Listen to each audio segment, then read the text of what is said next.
It's hard not to see Nikola Jokic as the NBA's best player right now. The NBA is of course supremely talented, and honestly, as much as ever. Giannis Antetokounmpo is a monster athlete with a tenacious fire. Steph Curry is the most accurate and greatest sniper we have ever seen, and Joel Embiid is a 7-foot, 280-pound center with a scoring arsenal of all-time perimeter players. Even with the insane amount of talent that there is in the league today, what Nikola Jokic has done over the past several years may just take the cake as the most impressive. Over the past three regular seasons, the Joker has averaged 26 points, 12 rebounds, and 8.7 assists on incredible efficiency, with his most statistically dominant season being last season, where he averaged 27 points, almost 14 rebounds, and almost 8 assists, the only player in NBA history to put up numbers like this in a single season. Jokic has taken home two MVP trophies to show just how good he is in the regular season, but he seems to get even better in the playoffs. In my last video, I spoke a bit about Kawhi Leonard and just how good he is in the postseason, and you can go check that video out. But I don't know if there's been anyone better come playoff time than Jokic, especially when you look at this season. Jokic's offensive prowess is why it is so hard to have anyone else as the best in the league right now. His averages in these playoffs have been off the charts. The combination of passing and scoring is what makes the Joker as dangerous as he is. When it comes to being a superstar, you need to be able to score yourself while having the ability to play make for others. Jokic follows this rule to a T. His passing, as we know, is all time and not just for a center, but for anybody.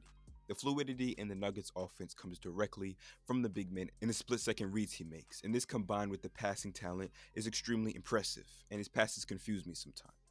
But he has maybe been an underrated scorer and is comfortable from anywhere on the court. He has great touch around the basket and great footwork, whether that be in the post or to set up a soundboard shuffle. His mid-range ability is also above average, and he seems to be knocked down from this range. The Joker is also shooting 47% from 3 in 15 games this postseason. The numbers speak for themselves. He's averaging a triple-double for this postseason run. But if you aren't impressed by these stats, and I'm not sure how you wouldn't be, the eye test will also tell you just how good he is, and you will see how there isn't much you can do to stop him. Double team him, and he is finding someone every time. Play him one-on-one, and he will cook you for 30, easy. And this high-powered play has helped the Nuggets get to the finals for the first time in their history. The Denver Nuggets are in the first seed in the Western Conference, and despite doubts from several different parties, they have showcased the same winning and high-level play in these playoffs. They made quick work of the Minnesota Timberwolves, beat the Phoenix Suns with Game 6 not being competitive at all, and they swept the LA Lakers. And this Denver team is a well-oiled machine. After tearing his ACL a couple of seasons ago, Jamal Murray seems to be back in full form as he averaged 32 points in the conference finals. Michael Porter Jr. was one of the most highly anticipated prospects coming into the league in 2018, but fell to Denver because of his back injury concerns. It was questioned whether or not he would ever become what everyone thought that he could. Fast forward 5 years later, and he's a knockdown shooter that has improved in pretty much every other aspect of the game as well. Aaron Gordon was mainly known for his dunk contest excellence, but now with the Nuggets, he has become a very important cutter and defender on a championship contender. There are many other key contributors on this team, and Michael Malone is great for them at the helm, but we all know Nikola Jokic makes them go with his historic offensive ability.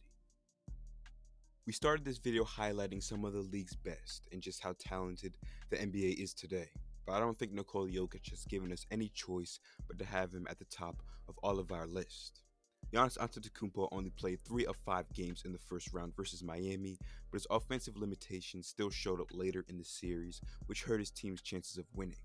The Joel Embiid-Nikola Jokic debate has been a very common conversation in the NBA community for years now, but after Embiid's disappointing playoff run and his absolute meltdown of a Game 7, I think that conversation is done for now.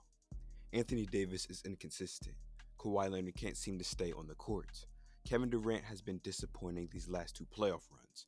LeBron James is slowing down. Luka Doncic has a similar ability to score and play make, but I believe Jokic finds ways to do so much more efficiently. Steph Curry is maybe the only other guy I could see rivaling Jokic right now for the title for best player in the world, but I would still pick the Joker.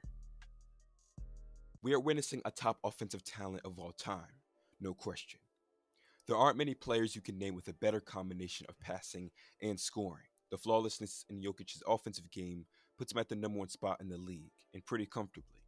Consistency is a very important trait for a superstar, and Jokic's has been nothing short of spectacular. And if he could cap off this run with the championship and finals MVP, we would need to start having conversations about this guy on an all-time scale. Nikola Jokic has given us no choice but to have him number one. Thank you guys for watching. This has been Rxkz with Hoops Times 2. Hit the subscribe button if you want to see more content like this, hit the like button if you enjoyed this video. I'll see you guys next time. Peace out.